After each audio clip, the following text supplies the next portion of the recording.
Yo, what's up guys, it's Car Games here, and today I'm bringing you guys my Elemental Hero Bubble Beat deck profile for the March 2013 ban list. We're in the March 2013 ban list now, and I think heroes are going to be a really good deck for this format. Not just because just in general heroes are pretty alright. All-round good deck. It's just that they have pretty good matchups against Murmurs, pretty good matchup against Fire Fists, and like all the top tier decks out there. And they do pretty well against Prophecies, which are going to be big. And yeah, a deck like this that can run heavy traps is really a problem for any deck of the format. So yeah, I'm going to get straight right into it. Play 1 Stratos and 3 Aliases. Basically, you have to run these monsters for a Bubble Beat deck profile, just because Stratos helps you tutor the Bubble Mans, and the Alias helps you add them to your hand, which makes some crazy combos. This is basically your win condition of the deck, this and Monster Reborn, with just a whole bunch of back row in your hand. Like by back row I mean spells and traps. So if you draw Reborn, Stratos, and just 4 other spells or traps, you win the game because you have the OTK. So that's why Stratos is really important. 3 Ace is just really good. It's a 1900 beat stick, really good with Miracle Fusion because it helps you go into the Shining because it's a light card, and Shining is just a beast to get round. And not to mention this is a 1900 beater and a Gemini Spark target, which can also be revived by Hero Blast, which is why Elemental Hero Neosalius is too good not to play at 3. Okay, then we play 3 Bubbleman. Bubbleman, I've liking it more and more. The only bad thing I hate is when I draw more than one of them, because then initially I can't do my OTK. But apart from that, Bubbleman's really good and just really good in general. If I don't draw this card, I'm like over the moon because I could just search it with Stratos, with the Stratos mainly. And I can, if I'm in a top deck scenario and I top deck into an equal, I can always equal Bubbleman to my hand, and then I'll make no cards on the field and no cards in my hand apart from the Bubbleman, and just special summon it, and then I can draw 2 cards, which is another really good reason, because Bubbleman's just a really good top deck and makes this deck go into Xyz with Warriors, and Warriors are such good Xyz monsters in the game. Then last card I play is Photon Thrasher. This is the last monster I play. I play 8 monsters. I took out the Thunder Kings. I don't think Thunder Kings are good against every single matchups. Like, I don't like them against Fire Kings. It's alright against Fire Fists. Pretty good, decent actually against them. But I don't think it's necessarily against every matchup, which is why I'm only playing Photon Thrasher. Not to mention that Photon Thrasher is a really good 2100 beat stick, and it's a light target, which is also another crucial thing, and it's a warrior, and I could just special summon this by myself. So if I have this and 2 Bubblemans in hand, I can always special summon. No, if I have this Stratos in hand, I can special summon this, normal summon Stratos, special summon a Bubbleman, overlay the Bubbleman and the Thrasher to another card, and my Stratos still lives, so, and I can attack twice. So yeah, just some crazy combos and a really good card, Photon Thrasher. So yeah, that rounds off the monsters, 8 monsters. On to the spells, playing quite a bunch of these. Play 2 Polar Dualities. I'd be playing 3 if I could. Polar Duality is just really good for consistency, especially when you just first turn summon Neosalius or something. It's just really good, and so like a Gemini Spark. Polar Duality is just really good for that, and plus it's a good top deck late game, and because it helps reveal your other 3 cards, and you can just pick the best card for the certain situation that you're in. Not to mention, just adds more consistency to the deck. Okay, then we play 2 Emergency Calls, and yeah, these are your tutors for the deck. They just help add any hero card to your hand. It's just really good.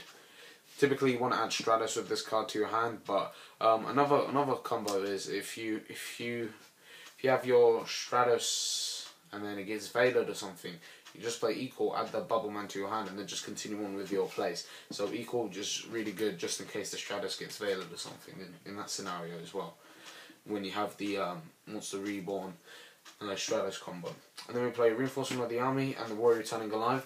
I keep on taking this card out and putting it back in, but this is the main reason why I won against Dino Rabbits, just simply because I summoned the Stratos, I did the Bubbleman, went into a Gandiva, and then next turn I just, well, he had to Dark Hold the Gandiva, and then he like summoned Rabbit, and went into Largia, and I Solemn Warning the Largia, and then next time I just played Warrior Returning Live, got the Stratos, and then he couldn't get over Blade Armor Ninja, so that's pretty good.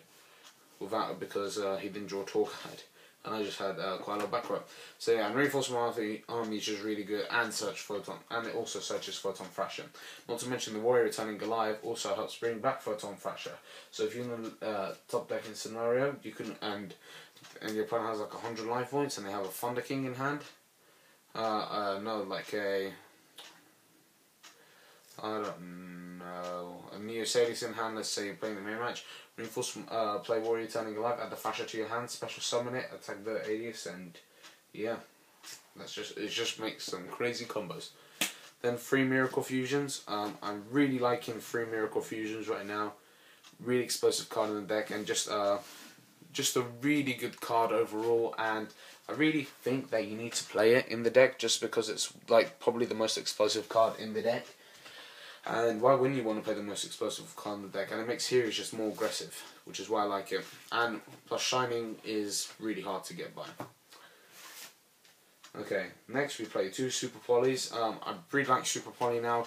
It's just good against every matchup. And yeah, we're seeing a lot of decks playing like, not just we're seeing a lot of decks playing like Murmurs, just all water. And F-Zero is a really good card, so it's good. Nova Master's pretty decent. Gigias. Pretty much all the fusions are pretty good. So I'm maining 2 Super Polys, and plus it catches people off guard for some reason if you want to main it, because some people just don't play it at all. I was considering not playing it at all, but I think it's just too good not to play in the main or side.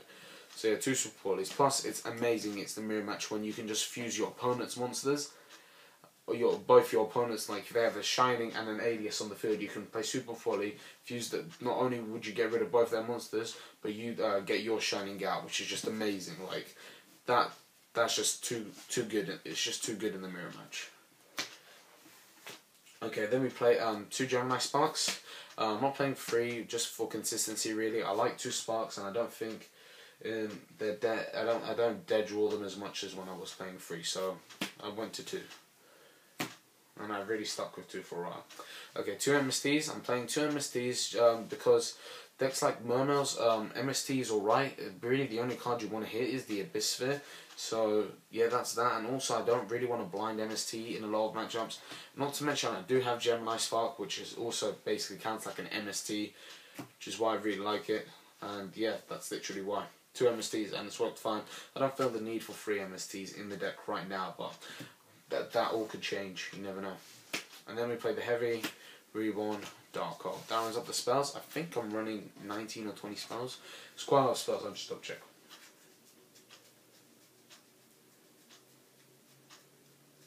Oh, 18. Oh.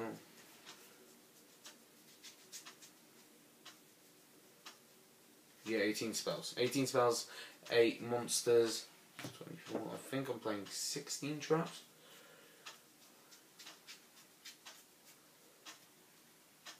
No, where's my mouse gone on? Shit, I'm playing 14 traps. Well, okay. I'm playing 1 Warning, 1 Judgment. And yeah, Solemn Brigade just really good. Judgment is just really good card. And it's basically the only reason I use. The only card that I really want to start with Solemn Judgment typically is a Heavy Storm, but it's just good for those scenarios where on one card when you're going for game, and then Solemn Judgment is just that card that just saves you, because you can never lose with Solemn Judgment, because playing half you can never run out of life points if you play half of them. Okay, then we play 2 Fiendish Chain. Fiendish Chain is just really good. I opted to play this in the main over Skill Drain, simply because Skill Drain, 1, I have to pay 1,000 life points, which I don't really like. I side the Skill Drain, but also this is good against something like Fire Fist, where Skill Drain isn't as effective, especially if they're playing the Beast King Barbaros build. If I have Skill Drain in the field, that's just going to make their Barbaros stronger. So I'd rather have this game 1 against a lot of matchups, not to mention it stops an attack. And it catches people off guard these days for some reason. I don't know why. Especially as people going into cards like Big Eye in the Murmur deck. So and stuff like that, I think Exchange is a really good card. Because not only would it make them go into Big Eye, but they wouldn't. If it would catch them off guard and it would stop them from attacking, which is something that Skill Drain doesn't do. But Skill Drain is still a really good card though. Don't underestimate it. Then we play 2 Bottomless Trap Holes. Bottomless is just really good card against the format, really good against Heroes itself, and good against so many matchups that I think you have to play too. Then we play 2 Torrential Tribute. You're not playing quite a lot of monsters, so if it comes to a point where you don't have a monster in hand, Torrential Tribute is just a really good card, and really good for just nuking up the field if your opponent overextends, if you're playing against the Murmurs. Because they like to, when they go for an ATK, they have to like overextend. Always the comment. Okay, then we play 2 Compulse. Compulse is just really good, and just really good for the format, and pretty good against Fire Fists, because believe it or not, their normal summon is really vital, and that's why I think that Compulse is just a really good card against them. And also, it's still really good against Xyz, against Murmurs with the Billy Break version when they go into like a disguise. Compulse is pretty good. Then we play 2 Hero Blast. Hero Blast is just really good. I keep going from 1 to 2, and I keep going down, but I like 2 in the deck, and I think 2s work fine. If it really clogs a lot, I'll just go back to 1, but from now 2 was really good. Just good for recycling aliases and making super polys more live, because then you have a hero on the field. Last 2 cards are Deep Prison and Mirror Force. I told you guys, if you've been subscribed to my channel, I like playing 1 of each. I don't know why. I just don't feel the need for 2 of each, or 2 and 1 of each. I think this ratio is pretty good and just worked really well. So that rounds up the main deck, 40 card main deck, and I don't play Starlight Road just because I really don't have space in the extra deck. On to the extra deck. Okay, we are playing 2 Shining. Shining is amazing, probably the best fusion in the deck, but hands down this card's so good, and this is the reason why Miracle Fusion is amazing. Like, that's it. It's just too good not to play. Then we play for the other ones, Ab-Zero, Gaia, Nova Master, Great Tornado. So that's pretty all standard. And if you guys have checked out my channel, those fusions. This fusion is just good for every target super poly. If you guys checked out my channel, you noticed that I pulled a Scuriado in the star pack, this star foil one, and I'm really happy that I got it. It's the last fusion I needed for the hero deck, so yeah. Scuriado. Okay, let me play 2 Heroic Champions and a Blade Armor Ninja. I'm playing 2 Heroic Champions just simply because Heroic Champion is a really good card. Basically, it's really good early game when you have a Stratos and a Miracle.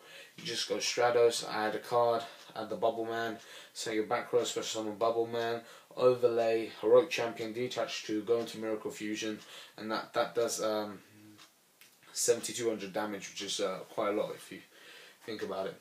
So yeah, 2 Heroic Champions and a Blade Armor Ninja. Plus Heroic people are somewhat confused when you go into a second Heroic Champion, but yeah, and I've never needed a second Blade Armor Ninja, which is why I'm not playing it. And then we play Gandiva. Gandiva is just really good against Dino Rabbit. Pretty good against quite a lot of matchups out there that like to special summon quite a lot of monsters. Like this card destroys plants, and it was pretty good against windups. But if I ever come across a windup matchup, this card's probably the card for it. If somebody draws like 3 sharks and a magician, they'll do the Shockmaster loop, and I'll just be like, Gandiva. Okay, and then we play Utopia and a Maestroke. I think Utopia is too important to cut. Lots of people are cutting it, and I really don't get that. And yeah, I think it's just too crucial in the extra deck, especially with heroes, because you have to like stop attacks because you want your cards to live. And Utopia is just a really good card. Not to mention it's a light target, so if you only have 1 hero in the grave and Utopia, it's pretty good because you can just still go in Shining. And Maestroke is just a really good card for stopping attacks. And last 2 cards is a Cowboy and Abyss Dweller. Abyss Dweller is really easy to make too, and you can make it 2200 attack because Bubble Man's water, which is pretty cool. And also it's good against Dark Worlds and Okay, Mermails, good against Dark Worlds and Mermails because it stops the effects to activate in the grave. And also Gengar Cowboy is just really good for stealing games, and it's a good card because this is the card this is the one level 4 rank 4 Xyz that can get over BLS. So that's my video of my Bubbleman beat deck profile. If you guys like this video, please remember to comment, rate, subscribe for more Yu-Gi-Oh videos. Cheers guys for watching. Adios.